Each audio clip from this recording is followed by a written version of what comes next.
How many of you would be willing to try to swim across the shortest portion of Saylorville Lake?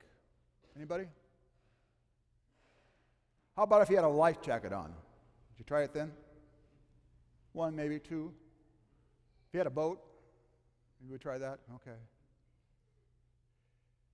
We need something in our lives to encourage us out into the deep.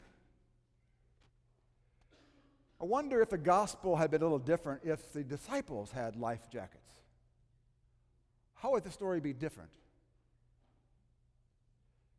We know that it's hard to comprehend, especially for them, who Jesus was. Jesus as the divine Son of God, even the disciples at that point didn't have a broad concept of what that really meant. They were still afraid. And that's not unusual. We have a hard time, even in our belief, to really fully comprehend who this God, who this Jesus is, and what he does for us, who he is for us. We need, like all things, maybe a life jacket. God for us, in some ways, is this life jacket that surrounds us, that keeps our head above water in the calm and even in the rocky and stormy seas.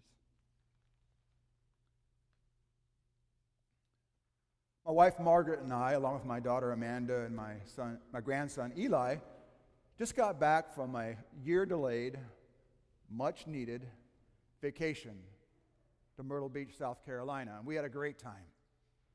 Sunny beaches, nice pool, a lot of things to do. And we really enjoyed ourselves doing that. Now, my grandson Eli is 12 years old, and he is on the autism spectrum. And he also has some muscle development disorders that doesn't really allow him to grow the strength in his body as for his age might determine. And so as a result of that, over the years, his confidence in himself and his abilities have been diminished. And so climbing on playground equipment that a 5-year-old does easily, he is afraid of to even try. To go out into the pool in the shallow end, a 7-year-old will free and play Marco Polo or something freely, he is afraid to try out.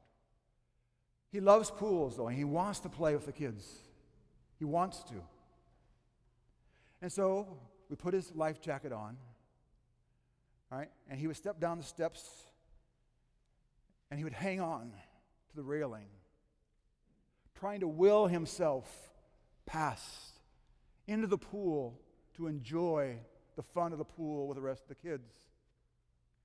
But he couldn't quite understand the concept. He knew he had the life jacket, but he couldn't quite understand what it would do for him. And so I got into the pool, and I sat down beside him, right, and encouraged him, explained again what the life jacket would do for him.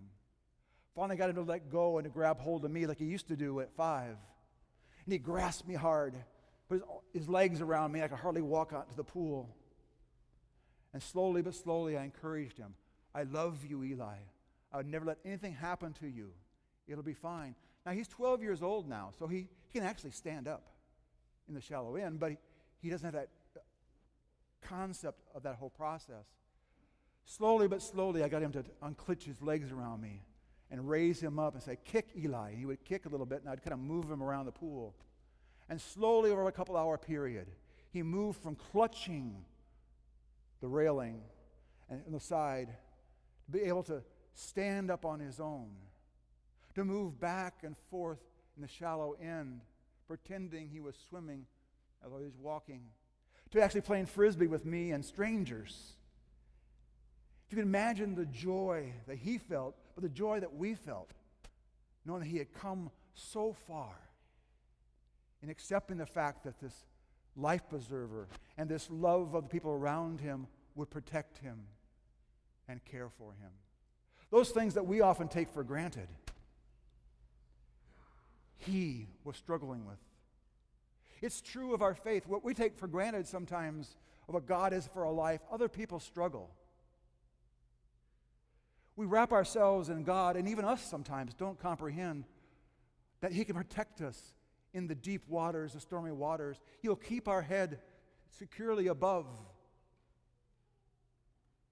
It's even hard for us. We, the normal people. We strive in faith just like Eli strives to move out of his fear into the joyfulness of the world around him. Just like Eli, you want to see the joy of God around you, the people there, but there's things that stop us from seeing.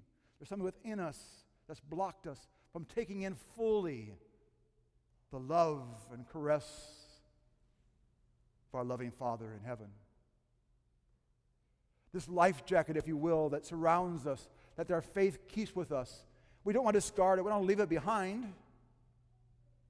You just told me you wouldn't swim across Sailorville without it. And some of you won't even try it with it. But God encourages you to move out into the deep, to trust Him, to be one with Him. For He will indeed keep your head above water, no stormy seas. He embraces you with love. He's your strong arm that's always present for you, no matter what storms may come in life. You can be confident in God because He's always present, our Father in heaven. Our gospel today states that the storm came up, the squall, the waves were coming over the boat, it was starting to fill up. And Jesus was asleep in the stern on the cushion of the boat. Somewhat like a tired father on a Sunday afternoon trying to get a short nap on a couch. And the kids go, "Daddy, Daddy, Daddy." And it's like, quiet. Leave me alone. Go play. Probably about as much effort as Jesus used to calm the sea. That's who God is. A calming hand, but a strong arm. Doesn't need to be bold and brash. He just is. And so we rely on God as Father. For us, that anchor, if you will, that moves us forward.